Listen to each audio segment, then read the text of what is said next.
प्रश्न क्रमांक 6। प्रश्न है, सड़े हुए अंडे जैसी गंध वाली विषैली गैस H2S गुणात्मक विश्लेषण में उपयोग की जाती है। यदि H2S गैस की जल में STP पर विलेयता 0.195 m हो तो हेनरी स्थिरांक की गणना कीजिए। जब भी आप इस प्रकार के प्रश्न पढ़ें, न्यूमेरिकल को सॉल्व करें, तो सबसे पहले आप देखें कि हमें क्या वैल्यू दी है। तो यहाँ पे हम देखते हैं कि हमें एक ही वैल्यू दी गई है 0.195 m। इसके बाद हम देखेंगे क्या ज्ञात करना है। तो यहाँ पर हेनरी स्थिरांक ज्ञात करना है। हमें दो चीजें पता चल गई। अब चूंकि हम जानते हैं हेनरी के नियम से, हेनरी का नियम क्या होता है? हेनरी का नियम होता है P बराबर KH इंटू एक्स।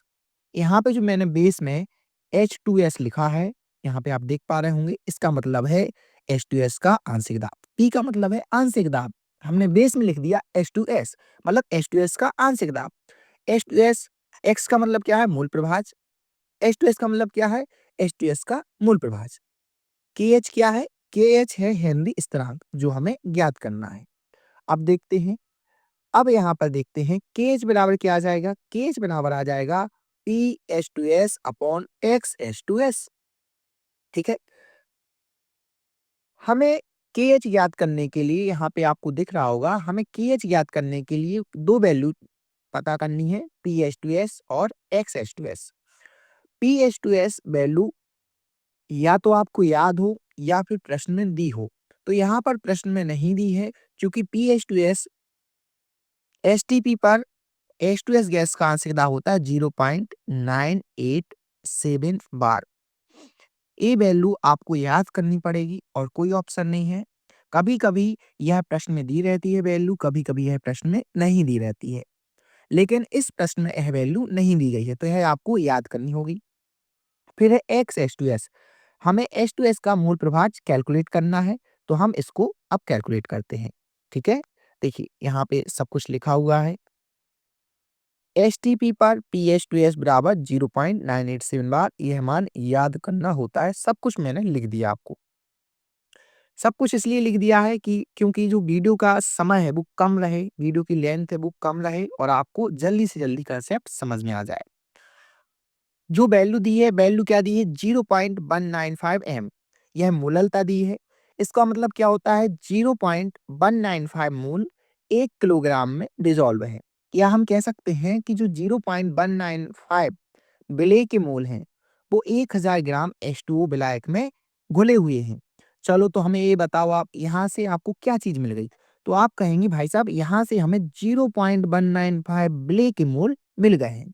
तो हम यहाँ पर लिख देंगे, विलेय क्या है? NH2S है, H2S विलेय है, तो N बराबर क्या आ जाएगा? N बराबर आ जाएगा 0.195 मोल।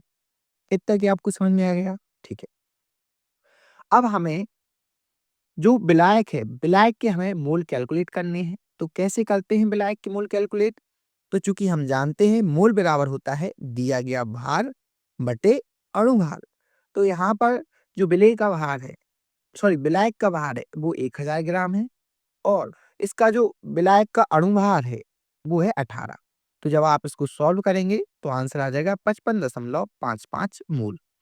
अब आपके पास विलेय और विलायक दोनों के मोल हैं। चूंकि हम जानते हैं जब भी हम मोल प्रभाज निकालते हैं तो मोल प्रभाज के लिए दोनों घटकों के मोल आवश्यक है। तो अब यहाँ पे हम फॉर्मूला लगाएंगे, H2S का मोल प्रभाज बराबर NH2S upon NH2S plus NH2O। यहाँ पर NH2S देखो, आपको मैं फिर से हाईलाइट कर दूं, यहाँ पर वैल्यू दी गई 0.195 मोल, तो हम यहाँ पर रख देंगे 0.195 मोल। इसके बाद NH2S की वैल्यू फिर से रख देंगे 0.195 और H2O की वैल्यू है 55.55। जब आप इसको सॉल्व करोगे तो आपका आंसर आ जाएगा 0.0035। अब आपके पास दोनों वैल्यू उपलब्ध हैं। पहली वैल्यू XH2S की भी पता है आपको और दूसरी वैल्यू आपको H2S की पता है, ये आपने याद कर ली है। तो जब हम KH बराबर लिखेंगे, KH बराबर PH2S अपॉन XH2S, यहाँ पे हम सीधा सीधा वैल्यू पुट कर देंगे। पी एच टू एस की वैल्यू क्या है 0.987 बार और एक्स एच टू एस की वैल्यू क्या है 0.0035। तो आपका जो आंसर आने वाला है, आंसर आ जाएगा 282 बार। देखिए दोस्तों, मैं आपको सब कुछ लिख के इसलिए लाता हूँ क्योंकि आपको मैं ज़्यादा से ज़्यादा समझा सकूँ और टाइम कम से कम कंज़्यूम हो।